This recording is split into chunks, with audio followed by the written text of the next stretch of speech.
Bihar SSC inter स्तरीय मुख्य परीक्षा को लेकर कल यानी मुख्य परीक्षा को लेकर नहीं, यानी मुख्य परीक्षा के जो परिणाम आएंगे, जो रिजल्ट आएंगे, इसके ऊपर एक नोटिस डाली गई है। ऑफिशियल वेबसाइट के ऊपर कल ही अपलोड किए गए थे, पर कल वो नोटिस डाउनलोड नहीं हो रहे थे। फाइनली आज मॉर्निंग में अब डाउनलोड हो रहे हैं नोटिस।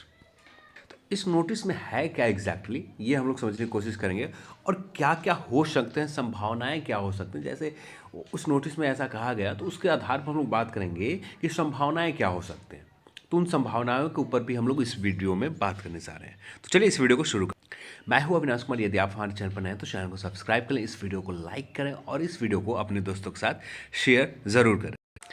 इस वीडियो का स्पॉन्सर किया अनअकैडमी, इंडिया का लार्जेस्ट लर्निंग प्लेटफॉर्म है। अनअकैडमी पर आप free classes, free special classes, free test series, free MCQs को आप देखने के लिए आपको इनरोल कोड, रेफरल कोड की जरूरत पड़ेगी। इस रेफरल कोड को आपको यहाँ पर फिलअप करना है। इस फिलअप करने के लिए एडुकेट एकेडमिक 10 रेफरल कोड को डाल लें, जिससे आप डायरेक्ट इन free classes, free test series, free MCQs को एक्सेस कर सकते हैं, जिसका लिंक मैं डिस्क्रिप्शन बॉक्स में दे रखा। वहाँ पर जाकर आप डायरेक्ट इन free classes, free test, free MCQs को एक्सेस कर सकते हैं। चलिए अब आते हैं अपने टॉपिक पर। तो आज का जो नोटिस है ये सब बेस्ड है 1 दिसंबर के जजमेंट के आधार पर, या यदि फाइनल सुनवाई जो होगा 21 जनवरी के, और ये डिपेंड करेगा 21 जनवरी के जजमेंट के ऊपर। फाइनल वर्डिक्ट क्या आते हैं इसके ऊपर इस नोटिस के महत्ता रहते हैं या नहीं रहते, ये सब कुछ निर्भर है आने वाले फाइनल जजमेंट के, डबल बेंच के। अभी की बात करें, इसे समझने से पहले 1 दिसंबर का जो जजमेंट है वहाँ पर एक चीज़ कहे गए थे, आपको आंसर की जारी करना है। आंसर की जारी करने के बाद उसके ऊपर ऑब्जेक्शन लेने हैं। तो ऑब्जेक्शन लेने के बाद एक कमेटी गठन की जाएगी, कुछ सदस्यों के, जितने सदस्य भी हो, उस कमेटी विशेषज्ञ से वो आंसर की को जांच करवाए जाएंगे, और आंसर की जांच होने के बाद यदि कोई सुधार होता है तो उस सुधार के अकॉर्डिंग रिजल्ट भी रिवाइज होंगे। जब रिजल्ट रिवाइज होगा तो वहाँ से यदि कुछ जो रैंकिंग है ये प्रभावित आएंगे, तो ये यदि फाइनल जजमेंट आता है तो उसमें कुछ और बदलाव हो जाते हैं, तो उसके आधार पर कुछ बदलाव होंगे। तो जो बदलाव होंगे, यदि आपका यहाँ रिजल्ट हो जाता है, मुख्य परीक्षा में आपका सक्सेसफुल हो जाते हैं, आप रिजल्ट भी हो जाते हैं, जो आप बाद में कह सकते हैं कि आपका रिजल्ट हुआ है, आप मेरिट लिस्ट में आए, तो ऐसा अधिकार आपसे छीन लिया गया। सिंपल तौर पर यही कह गए। और ये सब कुछ जो डिपेंड है, ये सारे आगे के प्रोसेस के ऊपर डिपेंड है, जो 21 जनवरी के वर्डिक्ट आएंगे हाई कोर्ट के फॉर डबल बेंच के, उसके ऊपर डिपेंड है। सीधे तौर पर कहा जाए कि आपसे ये अधिकार छीन लिया गया, आप एग्ज़ाम को क्वालिफाई करो, गलती आयोग को हो, चाहे गलती आयोग का हो या कोर्ट का, जिसका भी हो, पर यहाँ पर जो आप क्वालिफाई कर लिए हैं, और इसे सुधार किया जाएगा आगे। और सुधार करने के बाद यदि मुख्य परीक्षा से आप बाहर हो जाते हैं तो उसके बाद आपकी गलती आपकी होगी। यहाँ पर किसी भी प्रकार का आपको अधिकार नहीं दिया गया है कि आप यहाँ पर कि आप ऐसा कह सकें कि आपका रिजल्ट हुआ है, मेरिट बनी है, आपको जॉब हुए। बाद में भी ऐसा किया जा सकता है आंसर की जारी होने के बाद। जो भी प्रोसेस है, उन प्रोसेस में कुछ रिजल्ट में सुधार होते हैं, या कोर्ट के फैसले आते हैं 21 जनवरी के, उसमें कुछ बदलाव होते हैं, तो उसके आधार पर यदि आपको आयोग के, कोर्ट के बात माननी होगी, आपके पास कोई ऑप्शन नहीं होगा। ये बात कहे जा रहे हैं। अब बात करते हैं संभावनाएं के ऊपर, संभावना क्या निकल कर आने जा रहे हैं। तो यदि बात करें संभावनाओं के ऊपर, तो यहाँ पर आंसर की कोर्ट की 21 जनवरी की जो फाइनल वर्डिक्ट आएंगे उसके आधार पर ही आयोग काम करेगा, क्योंकि आयोग यहाँ पर बचना चाहती है।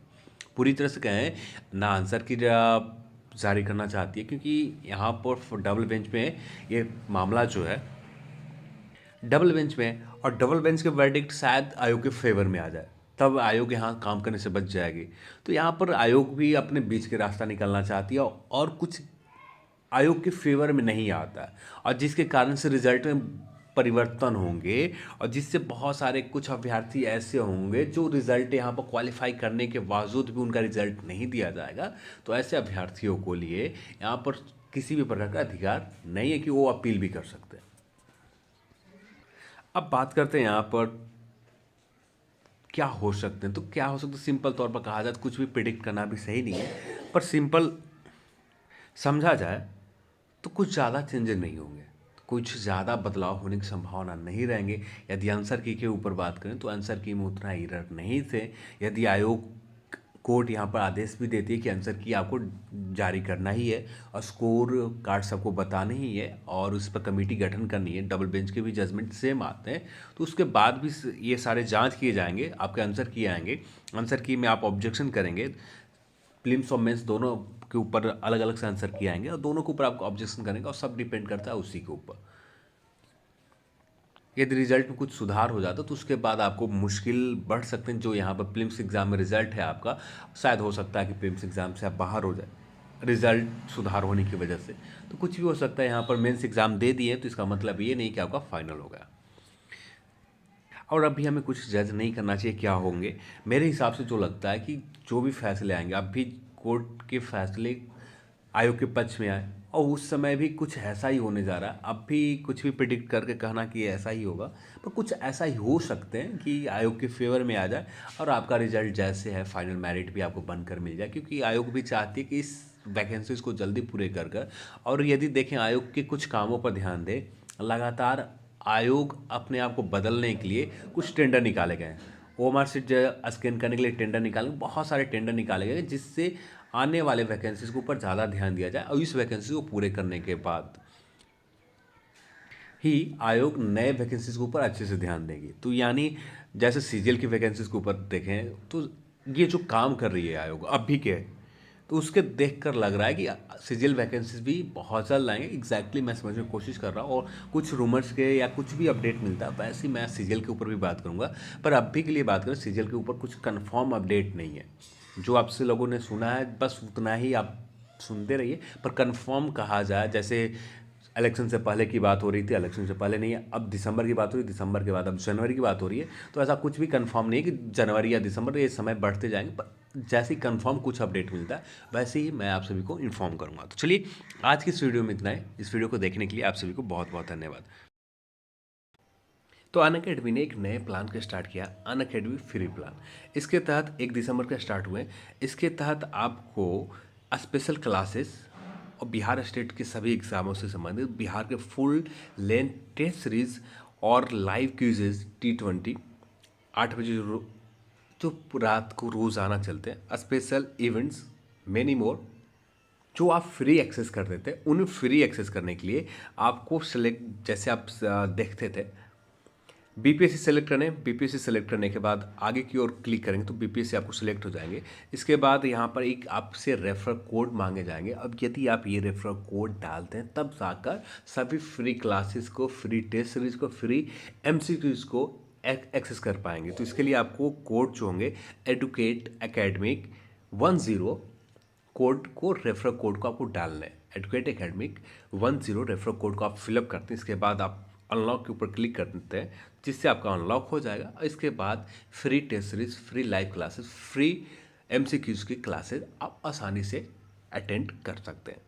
यहाँ पर यदि आप सब्सक्रिप्शन प्लान भी लेना चाहें तो सब्सक्रिप्शन प्लान भी कुछ इस तरह से है और इन सब्सक्रिप्शन प्लान को आप सेलेक्ट कर सकते हैं। और सेलेक्ट करने के यहाँ पर यदि बात करें, आप डायरेक्ट प्लान सेलेक्ट करते हैं तो जिससे आपको